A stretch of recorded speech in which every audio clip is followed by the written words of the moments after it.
శివుడు మరియు గణేశుడు కూడా అయ్యప్ప మాల వేసుకున్నారు అని మీకు తెలుసా? అసలు అయ్యప్ప మాల ఎందుకు వేసుకుంటారు? మాల వేసుకున్న తర్వాత ఏ పనులు చేయాలి, ఏ పనులు చేయకూడదు, శబరిమలకు వెళ్లేటప్పుడు ఏ పనులు చేయాలి, అవి ఎందుకు చేయాలి, 18 బంగారు మెట్లు ఉన్నాయి కదా, ఆ మెట్లు ఎందుకు కట్టించారు, ప్రతి ఒక్క మెట్టులో ఒక దేవుడు ఉన్నారు అని మీకు తెలుసా?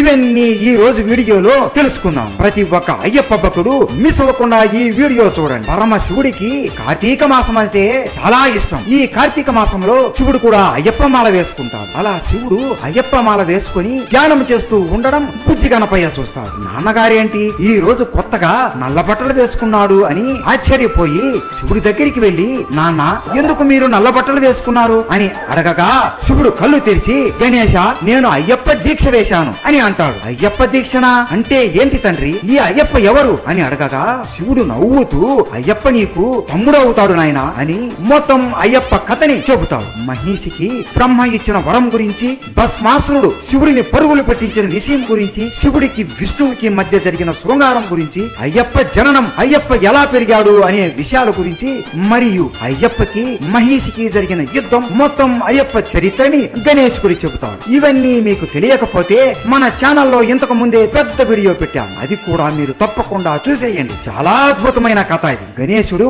అయ్యప్ప చరిత్ర మొత్తం విని ఎంతో ఆనందపడిపోతాడు. నా తమ్ముడు ఇంతటి గొప్పవాడా, ఇన్ని ఏళ్లు ఈ విషయం నాకు ఎందుకు చెప్పలేదు తండ్రి అని బాధపడతాడు. ఎలాగైనా నా తమ్ముడు నేను చూడాలి నాన్నగారు అని చెబుతాడు. శివుడు నవ్వుతూ, అయ్యప్పని చూడడం అంత సులువు కాదు గణేశ, నేను కూడా నా అయ్యప్పని చూడడానికి ఇదిగో ఈ మాల వేసుకుని 18 కొండలు ఎక్కి అయ్యప్పని దర్శించుకుంటాను. నీకు నీ తమ్ముడిని చూడాలి అంటే నువ్వు కూడా ఈ మాల వేయాలి అని చెబుతాడు. ఓస్ అంతే కదా, వేసేస్తానా అని నవ్వుతూ అనగా, గణేశ ఈ అయ్యప్ప మాల వేయడం అంత సులువు కాదు నాయన, చాలా కష్టం. ఈ మాలకి చాలా నియమాలు ఉన్నాయి, అవన్నీ చెబుతాను విను అని ఇలా చెబుతాడు. అయ్యప్ప స్వామి మహిషిని హతమార్చిన తరువాత అయ్యప్పని పెంచిన తండ్రి రాజశేఖరుడితో అయ్యప్ప ఎలా అంటాడు, ఇప్పుడు నేను వదిలే ఈ బాణం ఎక్కడ పడుతుందో అక్కడ నాకు ఒక ఆలయం కట్టించండి తండ్రి అని అయ్యప్ప బాణం వేయక అది నేరుగా వెళ్లి శబరికి ఎక్కడైతే మాట ఇస్తాడో అక్కడికి వెళ్లి పడుతుంది.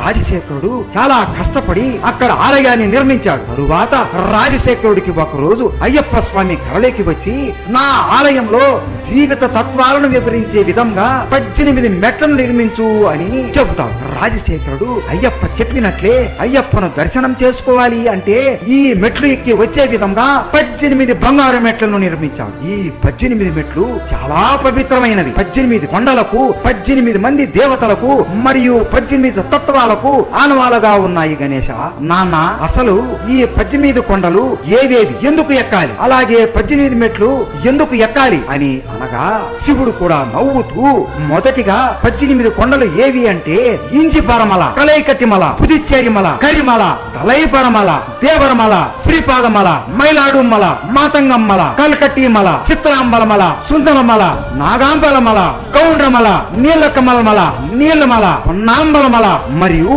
శబరిమల వంటి కొండలను, అలాగే 18 మంది దేవుళ్ళైన వినాయకుడు, శివుడు, పార్వతీదేవి, కుమారస్వామి, బ్రహ్మ, విష్ణువు, రంగనాథుడు, కాళీయముడు, సూర్యదేవుడు, చంద్రదేవుడు, కుజుడు, బుద్ధుడు, బృహస్పతి, శుక్రుడు, శనిదేవుడు, రాహువు మరియు కేతు ఈ దేవుళ్ళని మరియు 18 తత్వాలు అయిన చూడడం, వినడం, సువాసన, రుచి, స్పర్శ, కామమం, దురాశ, క్రోధము, కోపము, మోహము, మదము, మాత్సర్యము, దాంభికము, సాత్వికము, రాజ్యసము, తామసము, విద్య, అవిద్య వంటి గుణాలను తెలియజెప్పే విధంగా ఈ 18 మెట్లను నిర్మించడం జరిగింది. గణేశ నీకు మీ తమ్ముడు ఎవరో తెలియకపోవచ్చు, కానీ మీ తమ్ముడికి నువ్వు ఎవరో బాగా తెలుసు. అందుకే ఒక మెట్టులో నువ్వు కూడా ఉండేలా నిర్మించడం జరిగింది. నువ్వైనా నేనైనా ఎవరైనా సరే ఈ మెట్లు ఎక్కేటప్పుడు ఇది గుర్తుకు పెట్టుకోవాలి. మీరు అయ్యప్పను దర్శించుకోవడానికే కాదు, ఇంతమంది దేవుళ్ళని, ఇన్ని కొండలని దర్శించుకొని ఆ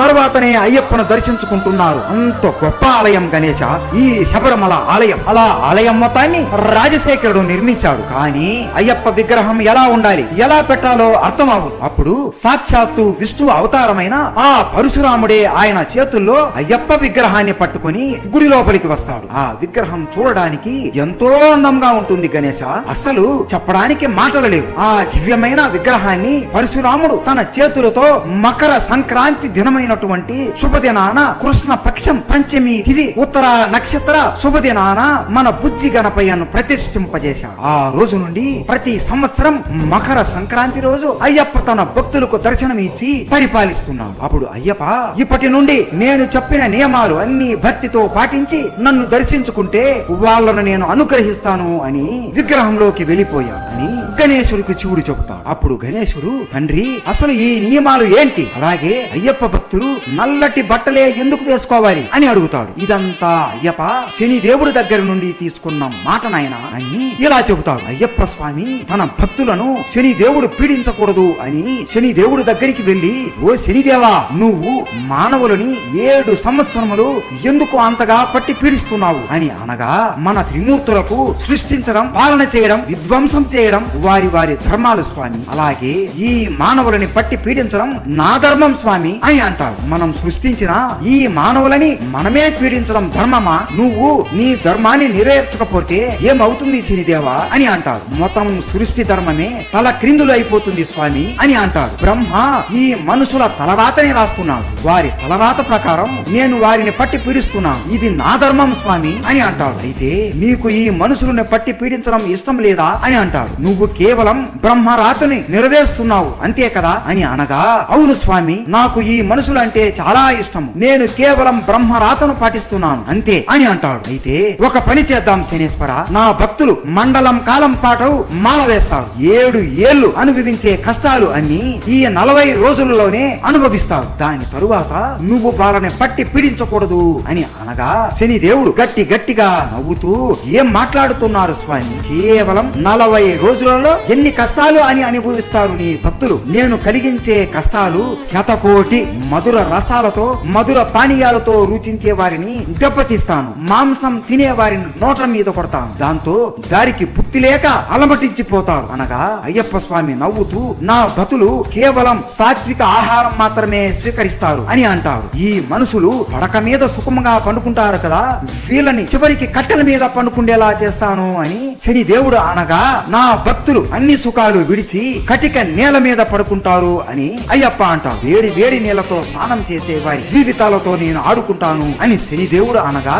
నా భక్తులు 3 పూటల చల్లటి నీటితోనే స్నానం చేస్తారు అని అయ్యప్ప అంటారు. కట్టుకోవడానికి తగిన బట్ట లేక, నడవడానికి పాదరక్షణ లేకుండా ఎండలలో అలమటించిపోయేలా చేసి, అతని పేరు అతను చెప్పుకోవడానికి కూడా సిగ్గుపడేలా చేసి, పెళ్లి చేసుకున్న భార్య దగ్గరికి కూడా శృంగారం చేయడానికి కూడా వెళ్ళలేని పరిస్థితికి లాక్కుని వస్తాను అని కోపంతో ఆవేశంతో శనిదేవుడు అంటాడు. అయ్యప్ప స్వామి నవ్వుతూ, నీకు ఇష్టమైన రంగు నలుపు కదా శనిదేవా, నా భక్తులు నల్లటి బట్టలు ధరించి పాదరక్షలను విడిచి ఎటువంటి ఆడవారి వ్యామోహం లేకుండా స్వామి అనే నామంతో నా భక్తులు పిలువబడతారు. నువ్వు చెప్పిన ప్రతి కష్టం నా భక్తులు ఈ 40 రోజులు మాల వేసి భరిస్తారు అని అంటాడు. శని దేవుడు నమస్కరించి, స్వామి చివరిది నా సూపు సోకి ఆనందంగా ఉన్న దంపతులకి కూడా గొడవలు వస్తాయి అని అనగా, అయ్యప్ప ఆయన చేయి పైకెత్తి, నా భక్తులు ఈ 40 రోజులు కఠోరమైన బ్రహ్మచర్య పాటించి స్వామి ఏ శరణ అయ్యప్ప అని పిలుస్తూ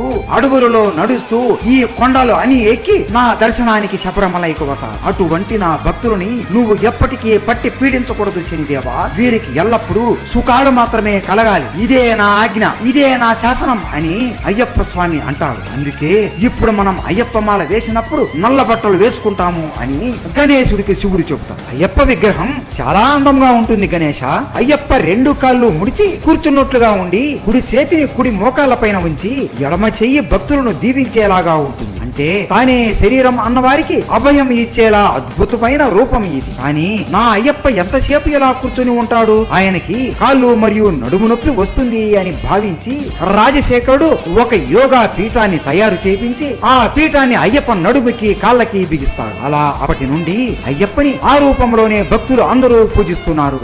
గణేశుడు నమస్కరించి, నేను సిద్ధంగా ఉన్నాను తండ్రి, నేను ఈ రోజు మాల వేసుకుంటాను అని అంటాడు. శివుడు ఆనందపడి, ఈ మాల వేసే సమయంలో మొదటిగా భక్తులు గురుస్వామి ద్వారా మాల ధరించి ఉపదేశం పొంది బ్రహ్మచర్య వ్రతాన్ని పాటించాలి. ఈ రోజు నీకు గురువుని నేనే నీకు మాల వేస్తాను అని శివుడు గణేశుడికి అయ్యప్ప స్వామి మాల వేపిస్తాడు. అలా ఆ రోజు నుండి గణేశుడు బ్రహ్మచర్యం పాటిస్తూ దీక్షణ పాటిస్తాడు. అలా 40 రోజుల తర్వాత శివుడు గణేశుడి దగ్గరికి వెళ్లి, పద గణేశ, ఇక మన శబరిమల యాత్ర మొదలవుతుంది, వెళ్లి ఇరుముడి కట్టుకుని రా అని శివుడు అనగా, ఇరుముడా అంటే ఏంటి తండ్రి అని గణేశుడు అంటాడు. శివుడు నవ్వుతూ, అయ్యప్ప పులిపాల కోసం వెళ్ళినప్పుడు రాజశేఖరుడు ఈ ఇరుముడిని అయ్యప్పకి ఇస్తాడు. ఇరుముడి అనేది నేత బట్టతో కుట్టబడిన 2 భాగాలుగా ఉండే సంచి. ఇరుముడిలో ఉండే ముందు భాగంలో పసుపు, కుంకుమ, ఓడ్లు, అటుకులు మరియు మాలికాపురోత్తమ్మకు దీపం వెలిగించడానికి ఒత్తి, నూనె మరియు అతి ముఖ్యమైన కానుకైన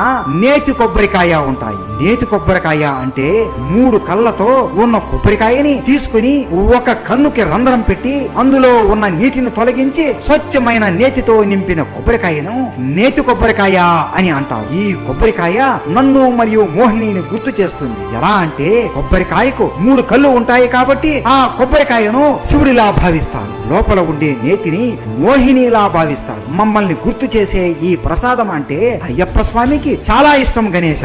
ఇరుముడిలో ఉండే వెనుక భాగంలో పసుపు, బియ్యము, పప్పు, బెల్లం వంటి పదార్థములు ఉంటాయి. శబరిమలకు వెళ్లేటప్పుడు ఈ ఇరుముడి తల మీద పెట్టుకుని వెళతారు. మధ్యలో ఆకలి వేస్తే ఈ పదార్థములతో ఆహారం చేసుకుని తింటారు. ఈ ప్రయాణంలో కొద్దిగా ఇరుముడిలో ఉన్న పదార్థములు తగ్గుతున్నట్లు వారి అహంకారం కూడా తొలగిపోవాలి అని అయ్యప్ప భావిస్తాడు. మనం కూడా ఈ ఇరుముడి కట్టుకుని వెళ్ళాలి. ముందే నీకు ఆకలి ఎక్కువ కదా గణేశ అని నవ్వుతూ అంటాడు. పార్వతీదేవి ఇద్దరి కోసం 2 ఇరుముడులను కట్టి వారి తల మీద పెడుతుంది. అలా శివుడు మరియు గణేశుడు ఇరుముడిని తల మీద పెట్టుకుని శబరిమలకు బయలుదేరతారు. ఈ ప్రయాణం చాలా బాగుంటుంది గణేశ.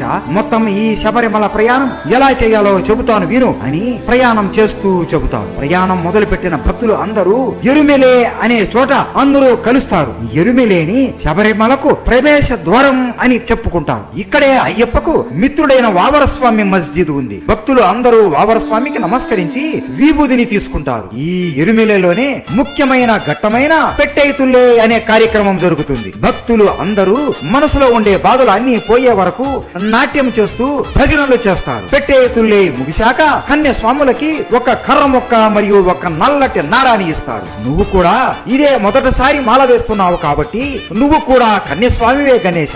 ఇదిగో నువ్వు ఈ కర్ర మొక్కని తీసుకో, ఇది చాలా ముఖ్యమైన కర్ర మొక్క అని ఇస్తాడు. ఏంటి తండ్రి, మాల వేసుకున్న ప్రతి ఒక్కరికి ఒక పేరు ఉంటుందా? ఒకసారి అన్ని స్వాముల పేర్లు వివరిస్తారా అని అడుగుతాడు. శివుడు నవ్వుతూ, సరే గణేశ అని మొదటిసారి అయ్యప్ప మాల వేసుకున్న వారిని కన్యస్వామి అని పిలుస్తారు. రెండవసారి వేసుకుంటే కత్తి స్వామి అని పిలుస్తారు. మూడవసారి వేసుకుంటే గంట స్వామి అని పిలుస్తారు. 4వసారి వేసుకుంటే గదా స్వామి అని పిలుస్తారు. ఇంతవరకు అందరికీ తెలుసు. 5వసారి మాల వేసుకుంటే విల్లు స్వామి అని పిలుస్తారు. 6వసారి వేసుకుంటే జ్యోతి స్వామి అని పిలుస్తారు. 7వసారి వేసుకుంటే సూర్య స్వామి అని పిలుస్తారు. 8వసారి వేసుకుంటే చంద్ర స్వామి అని పిలుస్తారు. 9వసారి వేసుకుంటే వేలు స్వామి అని పిలుస్తారు. 10వసారి వేసుకుంటే విష్ణు చక్ర స్వామి అని పిలుస్తారు. 11వసారి వేసుకుంటే శంకరాద్వార స్వామి అని పిలుస్తారు. 12వసారి వేసుకుంటే నాగభరణి స్వామి అని పిలుస్తారు. 13వసారి వేసుకుంటే శ్రీహరి స్వామి అని పిలుస్తారు. 14వసారి వేసుకుంటే పద్మస్వామి అని పిలుస్తారు. 15వసారి వేసుకుంటే త్రిశూల స్వామి అని పిలుస్తారు. 16వసారి వేసుకుంటే శ్రీ శబరగిరి స్వామి అని పిలుస్తారు. 17వసారి వేసుకుంటే శంకరా స్వామి అని పిలుస్తారు. 18వసారి వేసుకుంటే నారికేల స్వామి అని పిలుస్తారు. ఆ తరువాత ఎన్నిసార్లు మాల వేసుకున్నా వారిని గురుస్వామి అని పిలుస్తారు గణేశ అని చెప్పి మళ్ళీ ప్రయాణం మొదలు పెడతారు. ఆ తరువాత అక్కడ నుండి స్వాములు ప్రయాణం సాగిస్తూ పెర్రెతోడు, కొట్టేపాడెం అనే ప్రదేశాలకు దాటి కాలేకట్టి అనే ప్రదేశానికి వెళతారు. ఈ ప్రదేశంలోనే అయ్యప్ప మహిషి అనే రాక్షసిని చంపాడు గణేశ. మహిషిని చంపిన తరువాత ఇక్కడ నేను నంది మీద వచ్చినప్పుడు నేను నందిని ఇక్కడే ఈ చెట్టుకు కట్టివేశాను. అందుకే ఈ ప్రాంతానికి కాలేకట్టి అనే పేరు వచ్చింది. ఆ తరువాత స్వాములు అలుదా నదిలో స్నానం చేసి ఆ నదిలోకి మునిగి రాళ్లను తీసుకొని దారిలో ఉన్న కలిడం గుండ్రని చేరి మహిషిని సమాధిని చేసిన చోట ఆ రాళ్లని ఉంచుతాము గణేశ. అందుకే ఆ చోటుని కలిడం గుండ్రు అని పిలువబడుతుంది. ఆ తరువాత ఇంజుపారై కోటను దాటి ఊడంపారై కోటలో శ్రీ బోధనాథుని పూజించి అక్కడ ఉన్న విభూది భస్మాన్ని తీసుకుంటారు. తరువాత శబరిమలకి వెళ్లే దారిలో పవిత్ర నది అయిన పంబా నదిలో స్నానం చేస్తారు. ఈ నది తీరంలోనే నేను మరియు మోహిని అయ్యప్పను తను జన్మించిన రోజునే వదిలిపెట్టి వెళ్లిపోయాం. ఇక్కడే రాజశేఖరుడికి మన అయ్యప్ప కనబడ్డాడు గణేశ. అప్పటి నుండి ఈ నదిలో స్నానం చేస్తే ఇప్పటి వరకు జీవితంలో చేసిన పాపాలు అన్ని తొలగిపోతాయి గణేశ. ఎందుకంటే నేను మరియు విష్ణువు అవతారమైన మోహిని ఈ నదిలోనే నడిచాం. ఈ పాద స్పర్శలు తాకిన ఈ నది ఎంతో పవిత్రమైనది. అందుకే ప్రతి ఒక్క భక్తుడు ఈ నదిలో తప్పకుండా స్నానం చేయాలి. ఆ తరువాత ఇక్కడున్న విగ్రహాన్ని పూజించాలి అని గణేశుడితో చెప్పగా, తండ్రి ఇది నా విగ్రహమే కదా అని ఆశ్చర్యంతో అడుగుతాడు. నేను చెప్పా కదా గణేశ, నీకు అయ్యప్ప ఎవరో తెలియకపోయినా నీ తమ్ముడికి నీ గురించి బాగా తెలుసు. ఏ పని అయినా మొదలు పెట్టే ముందు నీ అనుగ్రహం ఉండాలి. నీ అనుగ్రహం ఉంటే మొదలు పెట్టిన పని సవ్యంగా సాగుతుంది అని అయ్యప్పకు కూడా బాగా తెలుసు అని చెబుతాడు. గణేశుడు ఇది విని ఎంతో సంతోషిస్తాడు. అయ్యప్పని చూడడానికి గణేశుడికి ఇంకా ఆసక్తి పెరిగిపోతుంది. అలా గణేశుడి విగ్రహానికి నమస్కరించి శబరిమల పైకి యాత్రకు ప్రారంభిస్తారు. అపాచి మెట్టు దాటి ఆ తరువాత నీలిమలని చేరుకుంటారు. ఆ తరువాత శబరి పీఠాన్ని దాటి మహిషి కోసమే సరంకుతి అనే చోటులో ఉన్న పెద్ద మర్రి చెట్టుకి కన్య స్వాములు తీసుకువెళ్లిన కర్రముకని గుచ్చి నల్లటి దారాన్ని ఆ చెట్టుకి కడతారు. నీకు ఇచ్చిన ఈ కర్రముక్కని గుచ్చి నల్లటిని దారాన్ని కట్టు అని గణేశుడికి చెబుతాడు. ఇలా ఎందుకు చేయాలి తండ్రి అని అనగా, అయ్యప్ప మహిషిని హతమార్చిన తరువాత ఆమె శరీరం నుండి ఒక దివ్యమైన వెలుగు వచ్చి ఆ వెలుగులో నుండి ఒక అందమైన స్త్రీ వస్తుంది. ఆమెనే మాలికా పురోత్తమ్మ. పూర్వ జన్మ శాపం వలన మహిషిలాగా జన్మించి అయ్యప్ప చేతి స్పర్శ తగలడంతో ఆమెకి శాప విమోచనం కలిగింది గణేశ. ఆమె అయ్యప్పని చూసి, మీరు నాకు బాగా నచ్చారు, మీరు నన్ను వివాహం చేసుకోండి అని అనగా దానికి అయ్యప్ప స్వామి అస్సలు ఒప్పుకోడు. నేను ఆ జన్మ బ్రహ్మచారిలాగా ఉండాలి అనుకుంటున్నాను అని ఎంత చెప్పినా మాలికా పురోత్తమ్మ వినకుండా ప్రతిమాలుతుంది. అప్పుడు అయ్యప్ప మాలికా పురోత్తమ్మకి ఒక మాట ఇస్తాడు. ఇక్కడ ఈ కొండల మీద నాకు ఒక ఆలయం నిర్మిస్తారు. నన్ను దర్శించుకోవడానికి మాలలు వేసుకొని దీక్ష పాటిస్తూ నా భక్తులు ఈ కొండ ఎక్కి వస్తారు. ఏ సంవత్సరం అయితే కన్య స్వాములు నన్ను దర్శించుకోవడానికి రారో ఆ రోజు నేను నిన్ను వివాహం చేసుకుంటాను అని మాట ఇస్తాడు. ఆమె కూడా ఇన్ని కష్టాలు పడి చిన్న పిల్లలు ఎవరు రారు అనుకుని సరే స్వామి అని అంటుంది. ఆమె అప్పటి నుంచి ఇప్పటి వరకు ఆ చెట్టు కిందనే కూర్చుని కన్య స్వాములు రాకూడదు అని ప్రతి సంవత్సరం కోరుకుంటుంది. కానీ ప్రతి ఇంట్లో చిన్న పిల్లలు ఉంటే వారికి మాల వేసి ఈ కొండను ఎక్కించి ఈ చెట్టుకి ఈ కర్ర ముక్కని గుచ్చి నల్లటిని తాడను కడుతున్నాం. ఇలా చేస్తే కన్య స్వామి వచ్చాడు, ఈ సంవత్సరం కూడా నేను ఎదురు చూడాలి అని ఆమెకు అర్థమైపోతుంది అని చెబుతాడు. గణేశుడు అర్థం చేసుకుని చెట్టుకు కర్ర ముక్కను గుచ్చి నల్లటి తాడుని కడతాడు. ఆ శబరిమల అడవి ఎంతో అందంగా ఉంటుంది. జలపాతాలు, చిన్న చిన్న నదులు, అందమైన పువ్వులు, పళ్ళు, ఆహా ఓహో మామూలు దృశ్యాలు కాదు అవి, అనుభవిస్తేనే తెలుస్తుంది. మొత్తానికి శివుడు గణేశుడు శబరిమల ఆలయం లోపలికి వెళతారు. గట్టిగా స్వామియే శరణు అయ్యప్ప అని స్మరిస్తూ శివుడు గణేశుడి చెయ్యి పట్టుకుని మొదటిగా 18 బంగారు మెట్లు ఎక్కుతారు. అలా ఆలయం లోపలికి ఇద్దరు వెళతారు. వినాయకుడు ఎప్పుడైతే అయ్యప్ప స్వామి విగ్రహాన్ని చూస్తాడో ఆయన చేతులు ఆయనకు తెలియకుండానే నమస్కారం చేసి కళ్ళలో నుండి ఆనందంతో కన్నీరు కారిపోతూ మోకాళ్ళ మీద పడిపోయి స్వామియే శరణు అయ్యప్ప అని గట్టిగా స్మరిస్తాడు. గణేశుడిని చూసి నా అన్నయ్య వచ్చాడు అని అయ్యప్ప ఆ విగ్రహం నుండి బయటికి వస్తాడు. పరిగెత్తుకుంటూ బయటికి వచ్చి వినాయకుడిని గట్టిగా కౌకిలించుకుంటాడు. అప్పుడు అయ్యప్ప, అన్నయ్య మీరు మోకాళ్ళ మీద పడడం ఏంటి అని బాధపడతాడు. గణేశుడు నమస్కరించి, నన్ను క్షమించు అయ్యప్ప, ఇన్ని సంవత్సరాలు నీ గురించి తెలియక ఇక్కడికి రాలేదు. ఇక నుండి ప్రతి సంవత్సరం నీ కోసం ఇక్కడికి వస్తాను అని కౌకిలించుకుంటాడు. శివుడు కూడా వారి ఇద్దరిని ప్రేమతో కౌకిలించుకుంటాడు. శివుడు నవ్వుతూ, గణేశ నువ్వు ఎంతో కష్టపడి కొండలు ఎక్కి వచ్చావు కదా, నువ్వు ఏం కోరిక కోరినా అయ్యప్ప తీరుస్తాడు, నీకేం కావాలో కోరుకో అనగా గణేశుడు అయ్యప్ప వైపు చూస్తూ, ఆకలి వేస్తోంది, నా కడుపు నింపు తమ్ముడు అని అంటాడు. అయ్యప్ప నవ్వుతూ విందు భోజనం ఏర్పాటు చేస్తాడు. అలా ఆ రోజు మొత్తం ముగ్గురు ఆనందంతో గడుపుతారు. ఇక ఇంటికి వెళదాము నాన్న అని గణేశుడు అనగా, లేదు చేయవలసిన పని ఒకటి ఉంది అని మందిరం బయటికి వచ్చి కొబ్బరికాయను తీసుకుని మాలికా పురోత్తమ ఆలయం చుట్టూ దుర్లించి చివరిగా ఆ కొబ్బరికాయను ఇద్దరు కొడతారు. ఆ తరువాత ప్రసాదాన్ని తిని వెనక్కి బయలుదేరతారు. వెనక్కి వెళ్లే సమయంలో మళ్ళీ పంబా నదిలో స్నానం చేసి వెళతారు. అలా శివుడు వినాయకుడు కైలాసానికి చేరుకొని మళ్ళీ ఇద్దరు మనసారా అయ్యప్పని పూజిస్తారు. అయ్యప్ప మాల ఎలా పడితే అలా తీయకుండా గురుస్వామి సహాయంతో తీయాలి గణేశ అని శివుడే గణేశుడి మాలని తీస్తాడు. అలా అయ్యప్ప మాలని శివుడు మరియు గణేశుడు ముగిస్తారు. నీకు తెలియని విషయాలు అన్ని ఈ ప్రయాణంలో నువ్వు తెలుసుకున్నావు అని అనుకుంటున్నాను గణేశ.